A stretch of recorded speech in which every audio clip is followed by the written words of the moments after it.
नमस्कार, मैं हूं सत्यपाल और आप देख रहे हैं CWB हिंदी न्यूज।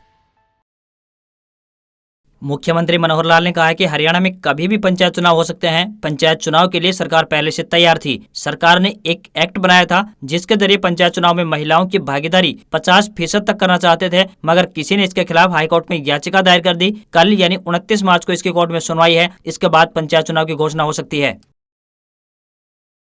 हरियाणा में विभिन्न ट्रेड यूनियनों के आह्वान पर सोमवार व मंगलवार को रोडवेज कर्मचारी हड़ताल पर रहेंगे, जिसके चलते बसों का चक्का जाम है। सुबह 4 बजे से रोडवेज बस स्टैंडों पर प्रदर्शन हो रहा है। कई बसें चली हैं तो कहीं बसें नहीं चल पाई हैं। हालांकि निजी बसों का संचालन जारी है।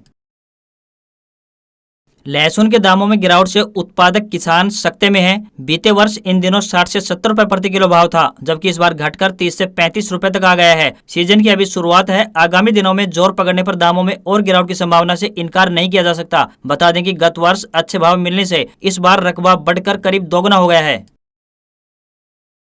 हरियाणा में कांग्रेस के सदस्यता अभियान को लेकर शैलजा व हुड्डा खेमों में टकराव के हालात हैं। कांग्रेस के केंद्रीय नेतृत्व ने राज्यों को 31 मार्च तक हर हाल में पार्टी की सदस्यता मुहिम को पूरा कर लेने के निर्देश जारी किए हैं, मगर हरियाणा में अभी तक इस दिशा में कोई खास प्रगति नहीं हो पाई है। हरियाणा कांग्रेस ने राज्य की मनोहर लाल सरकार पर हमला बोला। पूर्व मुख्यमंत्री भूपेंद्र सिंह हुड्डा और कांग्रेस की प्रदेश अध्यक्ष कुमारी शैलजा ने भाजपा जसपा गठबंधन सरकार पर अवैध कॉलोनियों को बढ़ावा देने का आरोप लगाया है। उन्होंने कहा है कि सेक्टरों के प्लाट नीलामी में ऊंचे रेट पर बिकने की वजह से आम आदमी इनमें प्लाट नहीं ले सकेगा और मजबूरी में उसे अवैध कॉलोनियों में रहकर कॉलोनाइजरों के हाथों लूटना पड़ेगा। हुड्डा ने कहा कि गरीबों को 100 गज के प्लाट देने की योजना गठबंधन सरकार पहले ही बंद कर चुकी है, जिसे कांग्रेस ने अपने राज्य में शुरू किया था। 30 मार्च से हरियाणा में 10वीं और 12वीं कक्षा की बोर्ड परीक्षाओं का आगाज होने जा रहा है। ऐसे में बोर्ड परीक्षाओं को लेकर विद्यार्थियों के चेहरों पर चिंता साफ झलक रही है। हर कोई बच्चा अच्छे अंक लेना चाहता है। इसके लिए अध्यापक बच्चों को बिना डरे व शांत मन से परीक्षा देने के टिप्स दे रहे हैं। अध्यापकों के अनुसार शांत मन से बिना डरे ही अच्छी परीक्षा दी जा सकती है। साथ ही माँ बाप भी बच्चों पर पढ़ाई व अच्छे अंक लेने का दबाव न बनाए, क्योंकि दबाव के कारण बच्चा अच्छी परीक्षा देने की बजाय गलती कर बैठता है। इसका ये मतलब कतई नहीं है कि माँ बाप बच्चों पर ध्यान न दें। पढ़ाई करते समय भी बीच बीच में बच्चों से बातचीत करके हौसला बढ़ाते रहना चाहिए।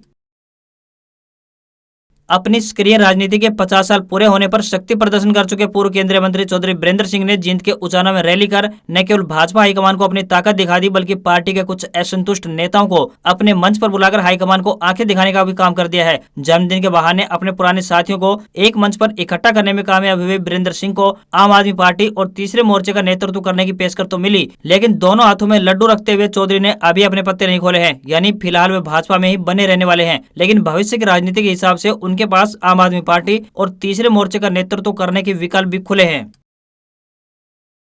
हरियाणा के थानों में मिलेगी श्री कृष्ण व महाभारत की जानकारी। कुरुक्षेत्र एसपी ने उठाया एक कदम। कुरुक्षेत्र पुलिस प्रशासन ने थाना सुंदरीकरण की पहल की है। जिला पुलिस सभी थानों का जल्द ही सुंदरीकरण करेगी। इस पहल के तहत धर्म क्षेत्र कुरुक्षेत्र की पृष्ठभूमि की पेंटिंग से थानों की शोभा बढ़ाई जाएगी। थानों की दीवारों पर भगवान श्री कृष्ण व महाभारत कालीन पेंटिंग लगाई जाएंगी। सभी थाना प्रभारियों को आदेश दिए गए हैं कि वे अपने अपने थाना चौकी परिसर में ज्यादा से ज्यादा पेड़ पौधे लगाएं। थाना पुलिस चौकी परिसर को हरा भरा बनाएं। पेड़ पौधे प्राण वायु देने का साथ साथ थाना चौकी की शोभा बढ़ाने में भी सहयोगी होते हैं। इसी कड़ी में अब सभी थानों का सौंदर्यीकरण कराया जा रहा है।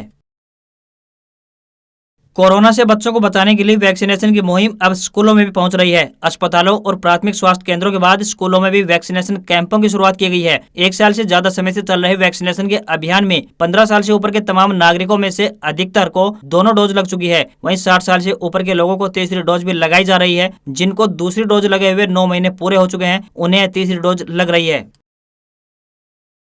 मौसम विभाग ने संभावना जताई है कि अप्रैल महीने के पहले सप्ताह तक उत्तर भारत के मैदानी भागों में प्री मानसून की कोई गतिविधि अभी देखने को नहीं मिलेगी। वहीं हरियाणा में 31 मार्च तक 40 डिग्री सेल्सियस तक पहुंच सकता है दिन का तापमान।